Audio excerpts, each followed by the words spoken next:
Olá pessoal, eu sou a Patrícia Villanova e esse é o Conexão das Mulheres. Você está comigo aqui na IPTV, no canal 579 da Banda KU e também no canal 23 da Nova Parabólica Sky. Não esqueça de se inscrever no nosso canal, ativar o sininho de notificação, porque toda quinta-feira às 19h30 tem um episódio novo. Gente, estou recebendo uma pessoa aqui que ela é polonesa, fala 6 idiomas e sonhou um dia em morar no Brasil. Será que ela é maluca? Vamos escutar a história dela, que é muito interessante. Seja muito bem-vinda, Angelina Bejgrowicz. Não, é isso? Bejgrowicz. Então, é isso aí, gente. Muito difícil seu nome. Bem-vinda. Muito obrigada pelo convite, Patrícia. Que legal você ter aceito e contar essa história pra gente. Polonesa. Polonesa, nascida na Polônia, na Silesia Baixa, em 1987, sim. 87? Gente, ela é muito mais nova que eu. Angelina, hoje nós vamos falar sobre inteligência cultural. Primeiro eu quero saber o que é. Mas antes disso, vamos falar por que o Brasil? Que sonho foi esse que você teve? Claro, é uma história da minha vida, na verdade. Quando eu era criança, não sei, mais ou menos 5 anos de idade, eu vi uma propaganda do café brasileiro. Eu adorei o som. Na TV? Na TV? Na TV, na Tá. TV. E até perguntei aos familiares que idioma é esse, porque não é conhecido português tão muito na Polônia. E alguém da família falou para mim que é português. E tinha isso na cabeça para mim muitos anos. Como o português não é muito popular na Polônia, nós normalmente aprendemos 2 idiomas na escola, mas sempre é ou inglês e depois alemão, ou russo, ou espanhol. Português não é a primeira escolha. Então eu tive a oportunidade de estudar português somente na universidade, então já não tão cedo. Tá. E então estudei português lá na universidade, depois tive a oportunidade também de fazer intercâmbio em Portugal, para também melhorar o meu português, sempre com essa coisa na cabeça que um dia eu vou morar no Brasil. Morar, não era nem visitar. Não visitar, só morar. E quando estava em Portugal, lá fazendo intercâmbio, estudando lá, eu conheci muitos brasileiros. E me apaixonei assim, pela cultura também, pela empatia. Me pareceu que os brasileiros têm uma empatia extraordinária. E quando voltei para casa, para a Polônia, depois do intercâmbio, eu terminei os meus estudos, comecei a trabalhar. E também uma coisa muito divertida, alguém me falou que as coisas mais malucas na vida fazemos antes dos 30. Eu tinha 28 anos na época. Quando você veio para o Brasil? Isso, quando decidi. Quando decidiu? Quando decidi e veio também. Foi muito rápido. Foi a escolha muito rápida. Então, o que eu fiz? 28 anos, rescindi o meu contrato de trabalho na Polônia, que eu tive um bom trabalho assim. E vamos ver, não conhecendo o país, não visitando antes, não tendo trabalho arrumado, não tenho amigos. Você veio para onde aqui do Brasil? Eu cheguei no Rio. No Rio. Fiquei algum tempo no Rio de Janeiro, mas depois fui para São Paulo, como já sabia que São Paulo é motor do Brasil, que tem muitos negócios, oportunidades de trabalho, então cheguei aqui. E também um mês morei em Blumenau. Que é mais sua cara, assim, né? De loirinho, de olho verde. Verdade. Mais próximo da Polônia, digamos assim. Verdade, porque é uma cidade alemã. Sim. Construída pelos imigrantes alemães, então... E esses 6 idiomas, você, por tudo que a gente vai falar aqui, você tem ânsia de aprender. Eu gosto, sim. Eu gosto muito. E quais são as suas línguas? Polonês? Polonês, eu falo inglês. Inglês. Alemão. Português. Espanhol. E russo. A gente fala aqui alemão português. Me sinto assim humilhada. E como que você caiu nisso aqui? Inteligência cultural. Olha só, gente. Inclusive, tenho presente. Muito obrigada. A gente vai falar do livro dela daqui a pouquinho. O que é inteligência cultural e como que você chegou até aqui? Que é um método? Na verdade, é um conceito, porque como nós temos inteligência cognitiva, temos inteligência emocional, E eu trabalho muito com... Temos várias, também temos inteligência, fala sobre inteligência relacional também. Tá. Mas, ao meu ver, eu trabalho muito o triângulo das inteligências. Porque temos, de um lado, inteligência cognitiva, e que também temos 9 tipos de inteligência cognitiva. Temos inteligência espacial, matemática, lógica, linguística. Mas o que nós conseguimos, porque cada um nasce com algum dom. Tem pessoas que são artistas e fazem desenhos maravilhosos. Tem outras pessoas que têm mais dom para idiomas, tem para matemáticas. Então, tem muitos tipos de inteligência dentro da inteligência cognitiva. Tá. Na segunda parte, temos inteligência emocional, que também precisamos nos comportar, saber como gerenciar nossas emoções. Para o mundo corporativo, os famosos soft skills. Exatamente. Então, temos essa segunda parte do triângulo. E eu costumo dizer que aonde não chega nem a inteligência cognitiva, nem a inteligência emocional, nós temos inteligência cultural, que também fala um pouco mais sobre outras culturas. E falando sobre inteligência cultural, basicamente é a capacidade de respeitar, entender e interagir com as pessoas de culturas diferentes, de origens diferentes. Tá. Porque assim, me parece que não podemos aprender isso no sentido como inteligência cognitiva. Emocional, está bem, podemos até ser mais empáticos, mas se nós não conhecemos os códigos de comportamentos da outra cultura, é muito difícil de entender o outro. Então, me parece que é um conceito muito interessante. Você começou a estudar isso na Polônia antes de vir para cá? Não. Isso quando eu comecei a estudar mais quando cheguei aqui. Por conta de dificuldades que você enfrentou? Exatamente. Por causa das dificuldades que eu enfrentei, eu já falava, como você já sabe, como já mencionei antes, eu já estudei português na Polônia. Sim. Então, para mim, eu falava. A língua, ok. Ok, mas os comportamentos códigos de comportamentos foram diferentes. Por exemplo, eu sempre trabalhei com clientes na Polônia e aqui no Brasil. Sempre precisava ligar para o cliente, conversar com fornecedores. Eu sempre tive esse como frontwoman da empresa. E quando na Polônia, tem algum detalhe também, uma diferença que eu senti muito na própria pele. Na Polônia, quando ligamos o cliente, o polonês tem em mente, o meu cliente tem muitas coisas para fazer. O tempo é coisa preciosa. O tempo é coisa preciosa e escassa também. Então, eu, respeitando o tempo do meu cliente, ligo para meu cliente e sou muito direta, o que eu quero. Não tem muito small talk antes do objetivo da conversa. E o cliente respeita isso, até fica feliz que não tem um papo sem sentido para ele, né? E com a mesma abordagem, aqui no Brasil, eu vi que as pessoas estranham, me acham que sou uma pessoa mal educada, grossa, assim. Gente, com a melhor intenção do mundo. Se você ligar, oi, eu sou Angelina, eu quero falar sobre a sua fatura, blá. Exatamente, eu notei isso. Que as pessoas... Isso é a forma que vocês fazem lá. Com certeza. Se você fala a mesma coisa aqui, você está sendo muito direto ao ponto e não tem aquele quebra-gelo que a gente costuma fazer. Oi, tudo bem? Como você tá? O tempo hoje, você viu, né? E aí, final de semana? Então tem todo esse rodeio para a gente chegar no assunto final. Exatamente. Realmente, isso é uma coisa que a gente tem muito aqui no Brasil. Com certeza. E aqui depois comecei a pesquisar, porque para mim foi importante ser eficiente e eficaz também em outros ambientes. E como eu sou meio nerd, eu gosto de estudar, gosto de entender, mas por que as pessoas se comportam dessa forma? Então eu comecei a estudar e notei também uma coisa muito interessante que eu nunca tinha parado para pensar, que a cultura polonesa é muito objetiva, é mais parecida com a cultura estadunidense.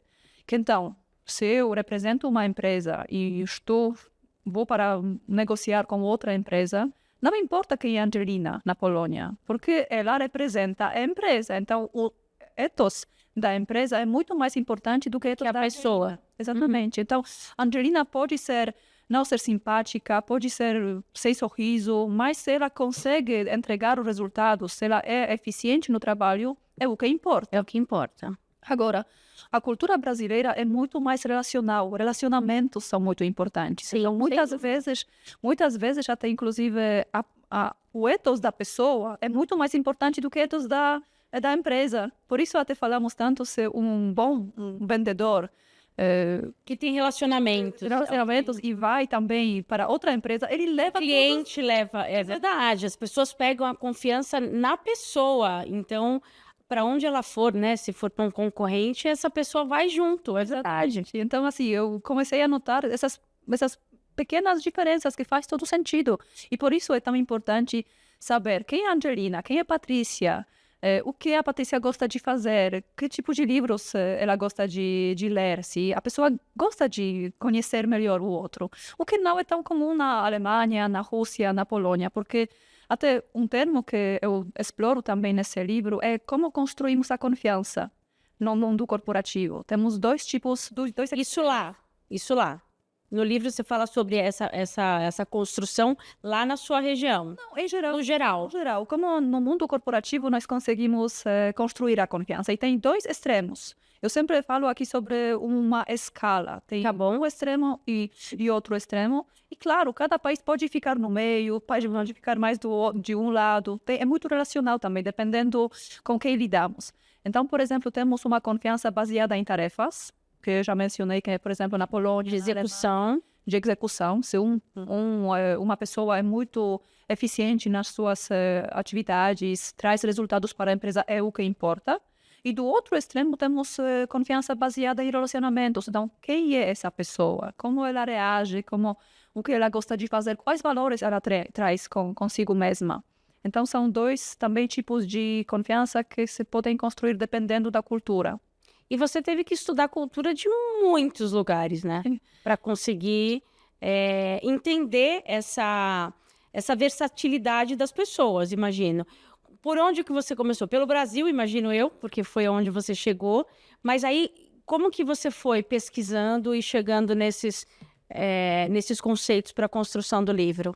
Então, na construção do livro, claro, tem muita questão da experiência própria, que eu, por exemplo, sempre trabalhei muito com os alemães, então tenho essa comparação com a Alemanha, com Rússia, com Polônia, claro, Estados Unidos, Brasil. Então, Portugal também, que morei em Portugal. Mas também, quando comecei a estudar sobre a inteligência cultural, eu encontrei um livro muito interessante, que eu ainda não encontrei em português, mas também eu menciono nesse livro também, é The Culture Map, da Erin Meyer. E ela fez um estudo onde ela criou 8 dimensões de comparação no mundo corporativo e onde ela preparou uma escala dos comportamentos. Isso me ajudou muito, de alguma forma, a ampliar o repertório, porque se nós paramos para pensar, toda a questão é sobre como nós, seres humanos, podemos respeitar o outro, ampliando o nosso repertório comportamental, ou seja, não perdendo a nossa essência, porque eu, por exemplo, se eu sou mais extrovertida e eu preciso lidar com uma pessoa mais introvertida, eu não perco a minha essência, eu sou uma pessoa extrovertida, mas de repente eu posso falar um pouco mais baixo, de forma mais calma, não gesticular tanto com essa pessoa. Não é a técnica do rapport que falam tanto? Também é uma das técnicas que podemos aplicar, com certeza, que espalhar o outro, tem mirroring, por exemplo, também, para espalhar os movimentos do outro. Temos várias técnicas, mas a base é entender que o outro pode ter comportamentos diferentes, porque o que eu notei também, e isso eu não fugi quando cheguei aqui, que com o choque cultural, nós temos uma tendência muito forte de julgar o outro, por se comportar não de acordo com a minha expectativa que ele poderia se comportar. Sim. Eu sempre falo um exemplo muito prático disso. Oi, tudo bem? Oi, tudo bem? No Brasil é oi, tudo bem? Tudo bem. Tudo bem. E na Polônia, se alguém te pergunta, você está bem ou tudo bem? A pessoa vai começar a reclamar. Não é tudo bem. Na verdade, e parece que tem uma competição. Quem tem mais problemas? Assim, é mesmo. Então, os contextos são muito diferentes. A pessoa não vai falar só por educação que está tudo bem, se não está tudo bem. Exatamente. Até nós temos um costume de, se, por exemplo, perguntamos a alguém e ele fala tudo bem, como estadunidense, ok, I'm ok. Até brincamos que, como assim, não tem nenhum problema para resolver? É culturalmente diferente. Então, uma pessoa que está inserida nesse contexto cultural, de reclamar, por exemplo, de não estar satisfeito com tudo, e vai para o Brasil. Eu, por exemplo, quando a minha professora em Portugal me perguntou, Angelina, tá tudo bem? Eu comecei a dizer não, e comecei a explicar que eu tenho prova, tenho algum problema assim. Ela estranhou, porque eu me comportei de acordo com o meu código de comportamento português. E ao chegar aqui, eu precisei aprender outro código de comportamento, tanto ser menos direta na conversa com o meu cliente, tanto também não falar dos meus problemas. Tudo bem, tudo bem. Agora, nesse momento, está tudo bem. Tudo bem. Então, nós estamos entendendo aqui que entender o nosso comportamento e entender o comportamento do outro, não somente no mundo corporativo, facilita as relações. Com certeza, com toda certeza. É isso mesmo. E sobre isso, na verdade, a inteligência cultural, porque eu costumo falar que para sermos... esse livro, na verdade, que eu escrevi, a intenção dele, que uma pessoa, depois de ler esse livro, ser mais empática com o outro, tolerante e mais curiosa do outro. Porque realmente nós, seres humanos, temos uma tendência muito forte de julgar o outro, não conhecendo o outro. E me parece que, espero que com essa abordagem que eu descrevi no livro, as pessoas possam enxergar o outro de perspectiva diferente, de olhar, porque tudo tem pontos positivos. Não se espelhando e não se colocando, né, não querendo que ele se coloque como você se coloca. Exatamente, porque tem até contextos diferentes que não dá para explicar. Por exemplo, nós falamos há pouco sobre essa diferença entre tudo bem e como está. Que como o brasileiro se comporta, como o europeu, o polonês se comporta. E o que também sentiu uma diferença muito grande ao chegar aqui, que eu nunca sabia, porque o brasileiro não fala diretamente não. Oi, Angelina, não gostei da sua proposta, assim, não vamos fazer negócios. Não. Há uma dificuldade muito... Eu aprendi a falar não faz pouco tempo, inclusive. E foi difícil para você? Muito, muito, mas foi libertador. Concordo, mas eu vejo que é muito difícil. Para o europeu, não. Vamos fazer um churrasco? Nesse sábado não consigo, mas vamos marcar para outro dia. E é mais fácil. E aqui, para mim, foi muito ambíguo. Eu não sei se esse sim é sim verdadeiro ou mascarado não. Então, isso porque você nunca nem tinha feito uma visita ao Brasil. Você já veio de mala e cuia para morar e se estabelecer. Então, eu imagino que esse choque cultural para você deve ter sido muito difícil. Com certeza, foi muito grande. E até por isso, no início, eu busquei o contato com as culturas mais semelhantes. Eu comecei a estudar russo aqui no Brasil. No Brasil. Exatamente, porque os russos têm uma cultura muito mais próxima à cultura polonesa. E agora, o que você faz enquanto profissão? Tudo bem, escreveu o livro, tá aí nas livrarias à venda, mas e aí? Como que você vende essa inteligência cultural para as empresas, para as pessoas? Você é consultora? Como que você divulga isso? Exatamente, boa pergunta. Eu trabalho com treinamentos em inteligência cultural e negociações interculturais. Então, eu faço tanto palestras sobre esse conceito também para conscientizar as pessoas o quanto isso é importante para o mundo corporativo, porque se nós paramos para pensar, nós vivemos num mundo globalizado. Totalmente. E até tem um dado do Banco Mundial que 63% do PIB global é gerado através do comércio internacional. Tá. Mas, ao mesmo tempo, tem outros dados que falam que 70% dos negócios internacionais falham devido às diferenças culturais, porque nós, seres humanos, levamos tudo a sério e para o lado pessoal. Então, eu, como fazia muita ponte entre o povo latino e o povo alemão, eu vi que o alemão não consegue lidar bem com a flexibilidade dos brasileiros. E os brasileiros não conseguem lidar bem com essa organização britânica dos alemães, que é o... Metódicos, né? Metódicos, exatamente. Então, hoje em dia, eu trabalho também conscientizando, dando palestras sobre a inteligência cultural, faço treinamentos de 8 ou 16 horas, tanto sobre a inteligência cultural quanto das negociações interculturais. Eu gravei também um curso online que você pode encontrar na plataforma Hotmart. E, claro, com o livro, acho que também isso pode espalhar essa sensibilidade às outras culturas, porque me parece que está um pouco deixado de lado. Agora, se uma empresa, por exemplo, vai mandar uma pessoa para trabalhar numa filial, sei lá, na Inglaterra, na Alemanha, você faz um treinamento com essa pessoa de mostrar para ela como que é a cultura daquele local, para quando ela chegar, que ela possa ser mais eficiente Com certeza. E o contrário, o universo também, o contrário também é verdadeiro. A pessoa, o polonês, o inglês, o chinês, está chegando no Brasil, você consegue dar ali um treinamento de como é a cultura Com certeza. local para que essa pessoa, para não sentir o que você sentiu Exatamente. quando você chegou. Exatamente, eu faço também esse trabalho e eu trabalho muito com 8 dimensões. Então, como comunicação, como a pessoa pode ter técnicas e estratégias para adaptar a sua comunicação. Por exemplo, essa comunicação que nós falamos do brasileiro que não fala não, é uma comunicação de alto contexto. Enquanto o alemão ou estadunidense se comporta de forma mais direta. Não é não, se é sim, e é mais transparente na sua comunicação. Então, eu trabalho muito tanto as diferenças culturais, quanto também as estratégias e práticas para a pessoa possa também, para que possa usar no seu dia a dia. Então, eu trabalho muito a comunicação, as diferenças nas comunicações dentro das culturas, o feedback, como dar, por exemplo, se uma pessoa precisa depois também gerenciar a equipe de pessoas da outra cultura, também precisa saber como dar feedback para ser eficiente. Liderança, que tipo de liderança predomina nessa cultura, se é uma cultura mais hierárquica ou mais igualitária, tomada de decisão, se o chefe quem manda e que ele somente toma a decisão, ou se é uma tomada mais consensual, que todo mundo participa, porque também Democrática, né? é mais democrática, exatamente, como por exemplo no Japão, que todo mundo decide, não é que o chefe quem manda. Persuasão também muda muito, como nós preparamos as apresentações no trabalho. Por exemplo, eu vejo muita diferença na persuasão entre Brasil e Alemanha.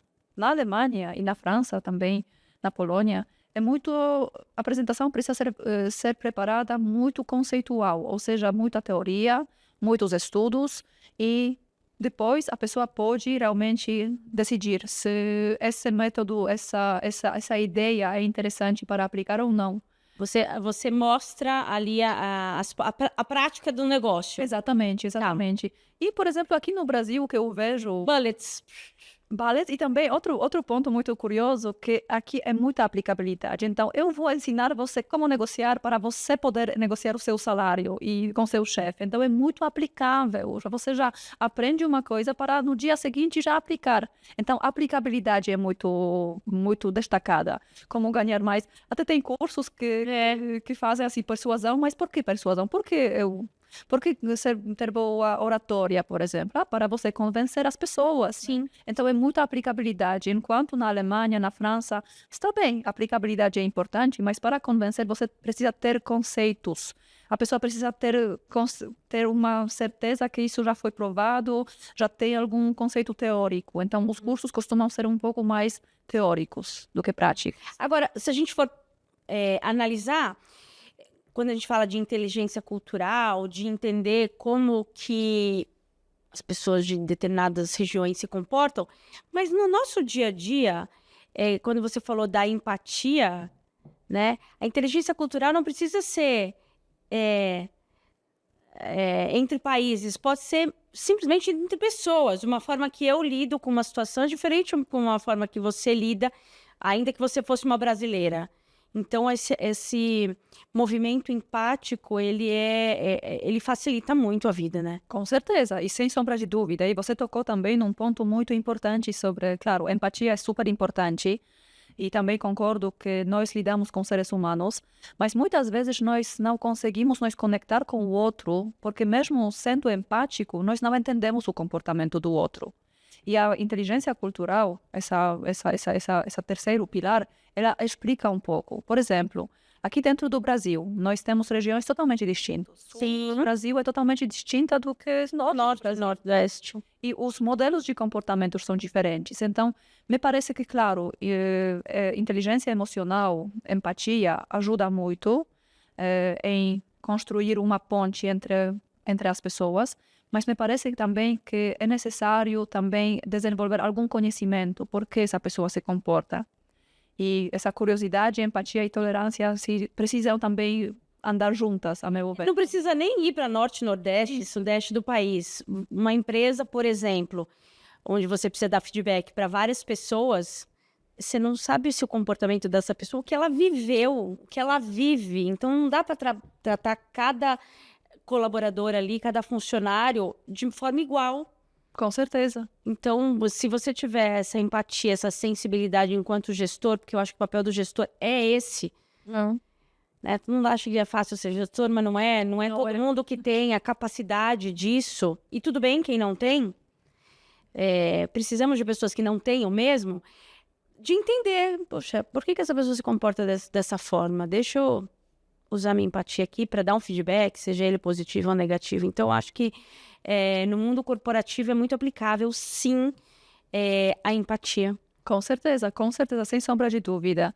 E também eu acho que bom gestor, porque quando nós ganhamos uma empatia maior, quando nós vivenciamos certas experiências, e, por exemplo, quanto maior choques culturais, eu falo choques culturais, mas a nossa consciência nasce pelo contraste. Então, eu preciso ter alguma cultura, algum comportamento distinto para eu também gerenciar e digerir bem dentro de mim e construir essa empatia maior.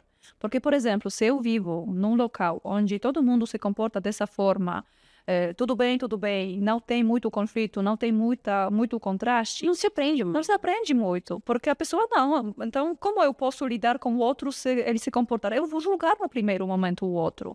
Então, eu também toco nesse assunto, o quanto esse choque cultural, esse outro diferente de mim é importante para mim. E hoje em dia nós falamos sobre inclusão, né? Diversidade e inclusão nas empresas. E, assim, claro que tem tudo a ver, e eu ainda, infelizmente, ouço muito que é mimimi, que não é muito importante. Como assim? Como não é importante?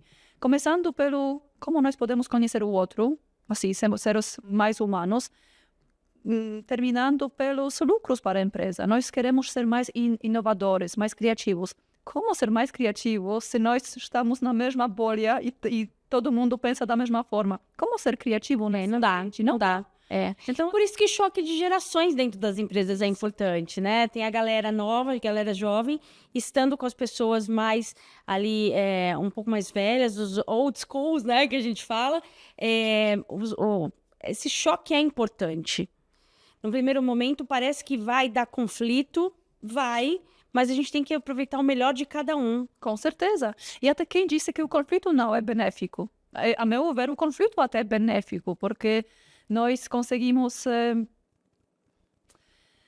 Assim, eu também fundei algum tempo atrás um clube de debate no Brasil, porque eu fiquei muito triste ao ver os meus colegas que estão de outros lados políticos não sabendo conversar, somente brigando, apegando. Cada um defendendo o seu ponto de vista. Exatamente. Então eu fiquei muito triste que notei que aqui no Brasil também não tem uma cultura de conflito saudável. As pessoas preferem não falar nada para não entrar no conflito. Então, tudo bem, não vou entrar nisso para não gerar nenhuma polêmica.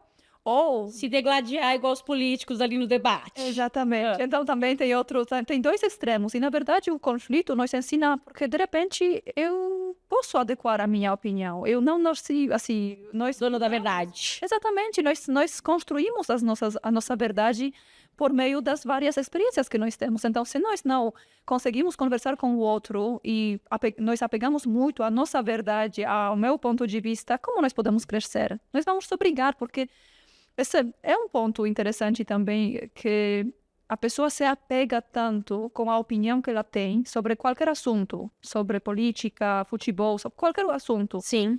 Que ela se identifica com essa construção de si. Então, eu sou a favor desse time, desse partido político. E se alguém fala que é do contra, já parece que a minha identidade está se quebrando, né? Ou aquela pessoa vira seu inimigo. Também. Mas por quê? Porque ela fere a minha identidade, porque eu construí a minha identidade em cima dos valores e das crenças, das opiniões que eu tenho.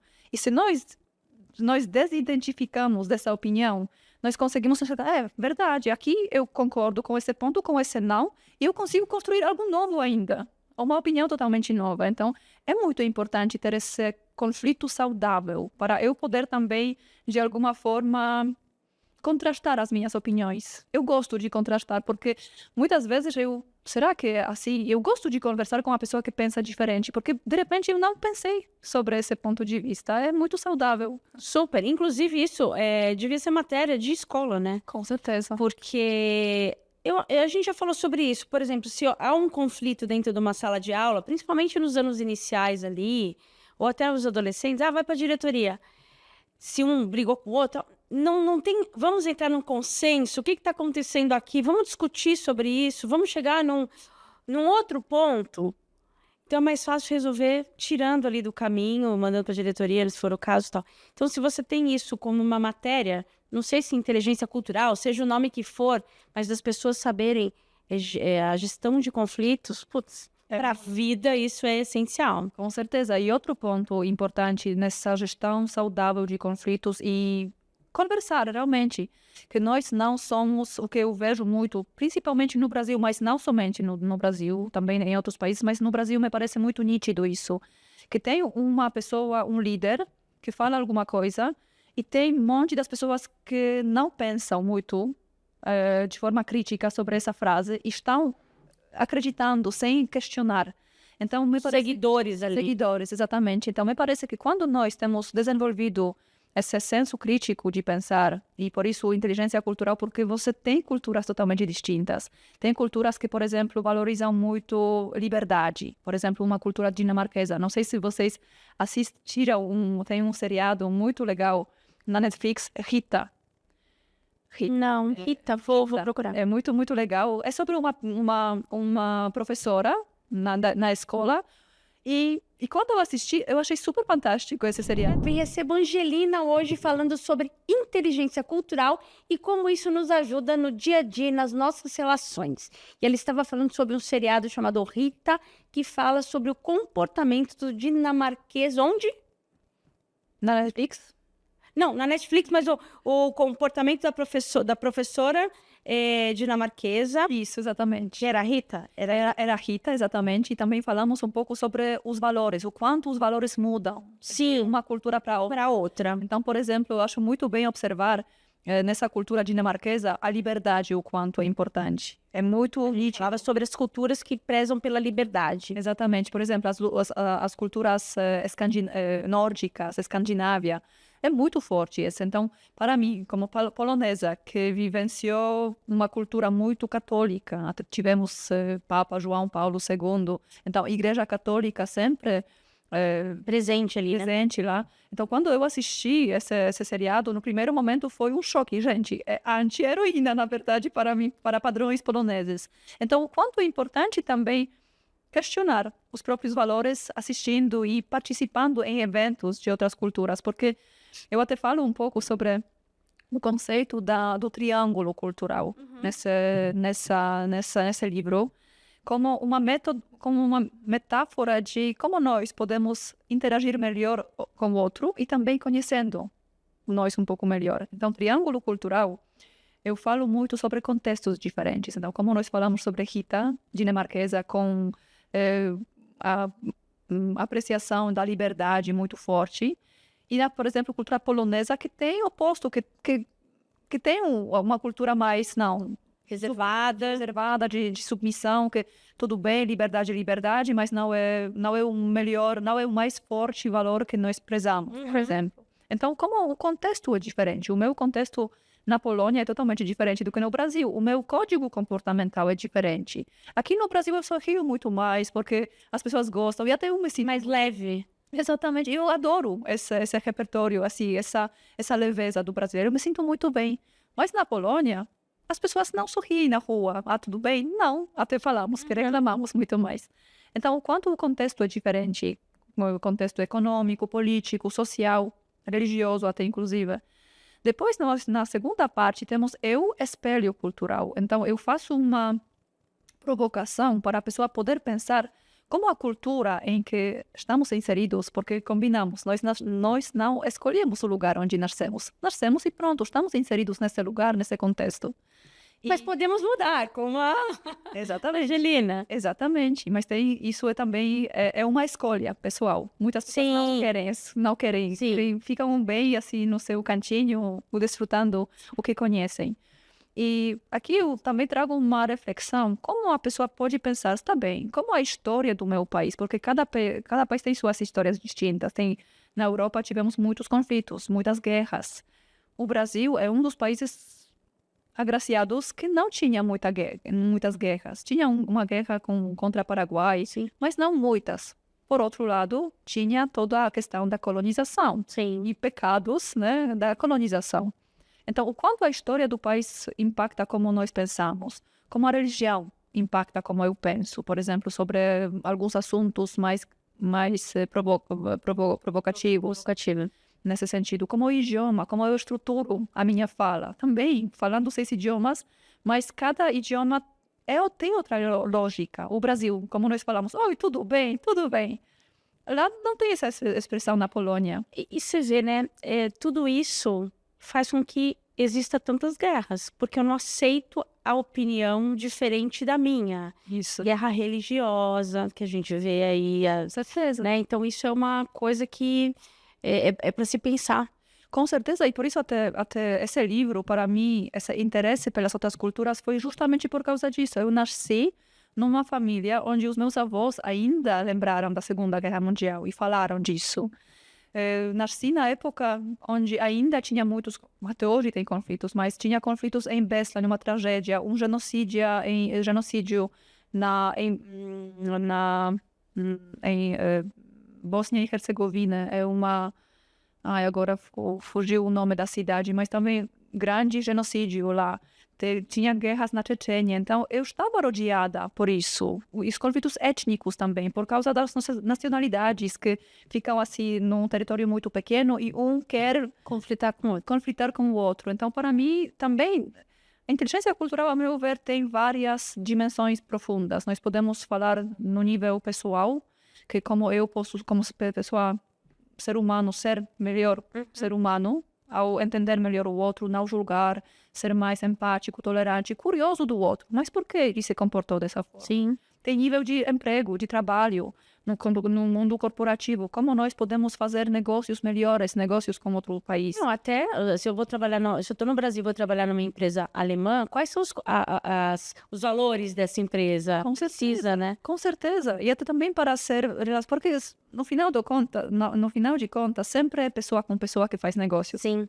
Não tem segredo quanto isso. E também, terceira camada, é também as relações internacionais, diplomacia, conflitos, como gerenciar esses conflitos. Então, me parece que é um tema muito profundo que ele entra em toda a cadeia, né? Assim, desde quando falamos sobre conflitos internacionais e diplomacia internacional, nas empresas, no nível mais empresarial, corporativo, e como seres humanos. Relações humanas. Exatamente. Então, me parece que esse ponto é interessante. Ainda voltando sobre esse espelho cultural, essa reflexão, como eu penso, quem sou eu, baseando numa reflexão, tá bom? Como história, clima, idioma, geografia. Até geografia, você sabia que até geografia impacta como nós pensamos? A geografia? Geografia. Tem, por exemplo, na geopolítica, um conceito dos países que têm acesso ao mar e os países que ficam fechados, mas sem acesso ao mar e mais, por exemplo, rodeados pelas montanhas. Os países com acesso ao mar têm tendência de ter a mente muito mais aberta, porque precisam ter comércio internacional. Então, precisam se relacionar com o outro, porque vivem, por exemplo, Reino Unido. É uma ilha. Se ela não faz negócios com outros países, ela morre, porque precisa ter. Então, são mais abertos de alguma forma.